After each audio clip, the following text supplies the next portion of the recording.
Hi, Neerothambi Pillay here from Investment Rise. And today I want to tell you about something that happened recently when I had a conversation with a friend, and how by understanding numbers and working with someone who can give you strategic guidance around numbers, finances and property, you can achieve things that perhaps you never thought possible. So let me tell you the story. I was out with a friend and he was telling me that he bought his own home, and I said, "Jack, look, congratulations." He said, "Yeah, but I'm not totally happy." I said, why not? You just bought your own home. Isn't that a good thing? And he said, "Yeah, but I couldn't afford to live where I wanted to live," which, let's call that area A. That was, in a good area. So therefore he had to move out to another fairly good area, but further out from the city, which let's call it area B.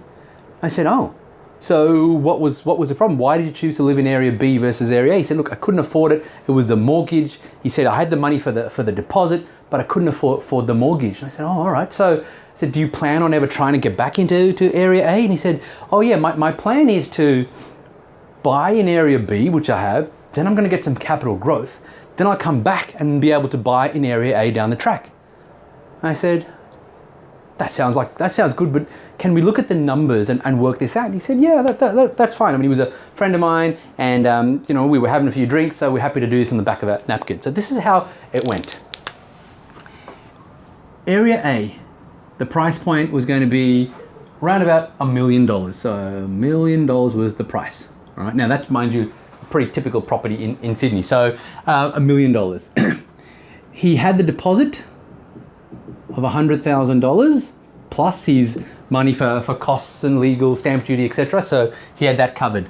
So the problem was going to be the mortgage, which was $900,000. Now, most people can't afford a mortgage of $900,000, so that's understandable. Now, let's keep going with the numbers to work out where he came up short. Interest rate at about 7%, because that is the long-term average interest rate in Australia. Whenever you're doing your numbers, you really want to be using that long-term average. Mind you, that's what the banks use. The banks use 7%. So whenever they're looking at whether you can afford a loan, they're not looking at whether you can afford it at 4%. They're looking at whether you can afford it at 7%. So if interest rates rise, you can still afford it. So let's look at 7%. So my friend's repayments were going to be 7% of $900,000, which is $63,000 per annum. All right. Then he's also got to pay back his that's just the interest cost, mind you. Then his principal, let's say that's going to be somewhere around about $12,000 per annum principal, right? And then he's going to have his rates and insurances, and let's just say that's going to be about $5,000. All right. So that was 63 plus 12 is 75. It's going to cost him $80,000 per annum. Now, mind you, that's after-tax dollars, right? So that's the equivalent of earning somewhere around about approximately $130,000, $140,000 just to own the home. There's no bread and water on the table yet. That's just what it was going to cost him. Now, he decided, therefore, to go to property in area B. That price point, he bought it for $700,000. Great. He still had his deposit of $100K plus, but his mortgage now was $600,000. Right, interest rate again, 7%. So therefore his repayments were going to be $42,000 in interest, because 7% of $600,000, plus he's going to pay back his mortgage, his principal. That was going to be about $10,000 in principal, plus his rate, because it's which is a bit less. So say about $3,000 in rates and insurances, on costs, everything else. Okay, so we add that up. 42 plus 10 is 52, plus 3, $55,000. All right, per annum. So you can see there's a huge difference. Okay, $55,000 versus $80,000. He was ahead $25,000 per annum in after-tax dollars. Okay, so now we know what his cash flow position is.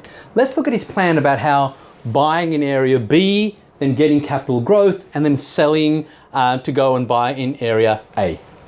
Now, both these properties were in Sydney. So we know in Sydney right now, over the last few years, we've had some phenomenal capital growth. But generally speaking, the capital growth has been fairly uniform across Sydney, give or take a little bit, but generally speaking, it's been fairly uniform, especially in sort of already quality suburbs. Okay, the capital growth is generally the same. So let's look at what happens. Let's assume again capital growth of 10%. Therefore, at the end of year one,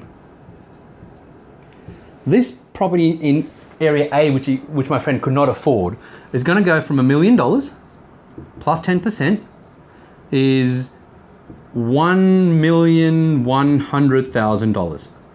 Okay? Now, assume the same 10% in where he's living right now. At the end of year one, let's just look at 1 year. We're going to have $700,000 plus 10%, which is going to be $770,000. Okay, now hold on, let's look at this. At the start, my friend couldn't afford $1 million property, so he bought a $700,000 property. So there was a $300,000 difference. Yeah? Okay, diff. Now, let's look at it down here. After 1 year, they've had capital growth. What's the difference?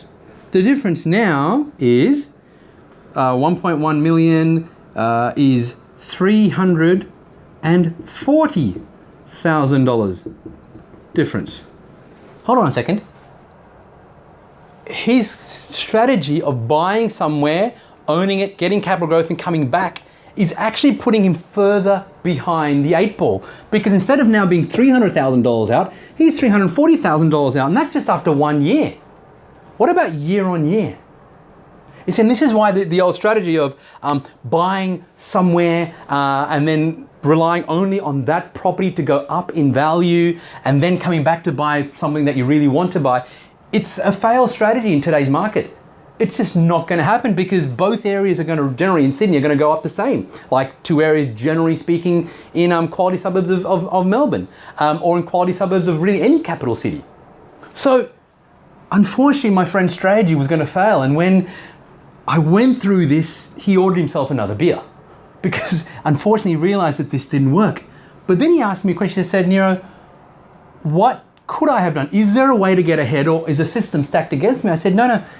You just need to think in terms of 2016. This strategy here of buying somewhere and then getting capital growth and then going and buying your dream home, this is sort of 30 years ago strategy. It's not 2016, 2017, it's not today. So therefore, we need to look at what today's strategy is. And I said, what if I showed you a strategy where you could live here today and still get ahead financially? He said, Nero, no way. I said, well, let's look at it. Let's say now we're gonna rent in area A. All right. Now, $1 million property will cost you round about, say, $800 per week in today's market.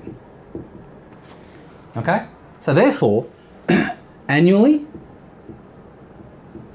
is 800 times 50 is $41,600 per annum in rent. Okay. Now, so therefore, at the moment, he's now living in this suburb, area A, but he is, rather than paying $80,000, he's only paying almost half that. But then he said, yeah, but Nero, I'm renting, I'm not getting any growth, any capital growth. I said, look, you're not done yet. You've still got this. There's 100 grand plus. You need to do something with it. You just can't leave in the bank at record low interest rates. That's pointless, going backwards. I said, what you want to do is you want to invest with this. But rather than going and buying $1 million property and getting it rented when the rental yields are hopeless, what you'll do instead is go and buy 2 middle of the range properties, and let's just say that you're going to buy 2 times $500,000 properties. Okay? Because your $100,000, if you split it, it's 2 lots of $50,000, and using that and getting a loan, you could afford potentially 2 $500,000 properties. Now, let's say again that you don't necessarily buy well. I mean, buying well is to buy property that is essentially neutrally cash flow, which means it doesn't impact your lifestyle, or even gives you a positive income. All right. But let's just say you don't necessarily buy well. and you buy properties that cost you $100 per week. So times 2 is $200 per week. So annually, that is $10,400 per annum. Okay? Now, if we add 10,400 plus 41,600, we get a total of $52,000, which is way less than the 80, but it's even less than what he's paying right now to live in Area B, which he didn't want to live. In other words, if you understand what I'm saying here, by earning the same income, okay, and yes, this is a general situation, we need to tailor it to your specific needs, I understand that, but what I want you to understand is, by understanding the numbers, my friend could have lived in Area A for $41,000 per annum rather than $80,000 per annum, saving him, literally half. He could then have bought two $500,000 properties, all right, and his total cost would have been $52,000, which is less than living in Area B. He could literally live in the area he wanted to live in for less than the area he was living in right now. Okay, but then he said, but what about the numbers? What about my gain? I mean, I'm getting gain over here. I said, yeah, you're getting gain over here of $70,000, which we worked out before with Area B. But if he rents in Area A and then invests, he has 2 times $500,000, which we said is $1 million.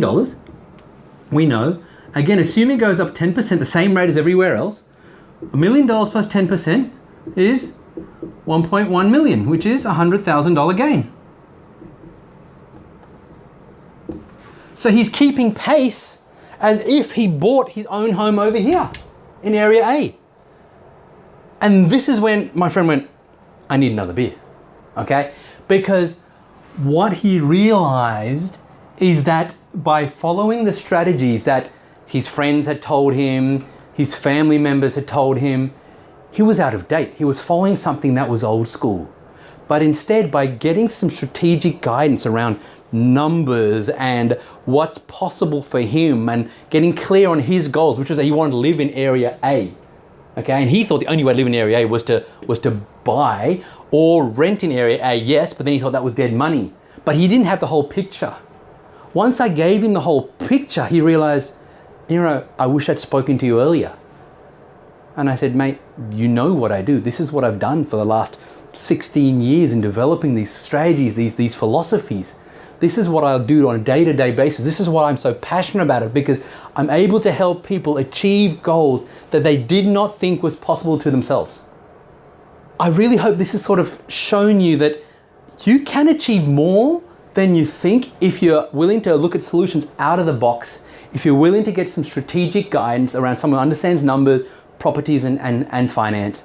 If anything here seemed confusing, just let me know and leave me a question below and I'll aim to answer it. If you've got any other thoughts, leave me a comment below. I really hope this video has been valuable. This is Nirav Thambi Pillai from Investment Rise. Bye for now.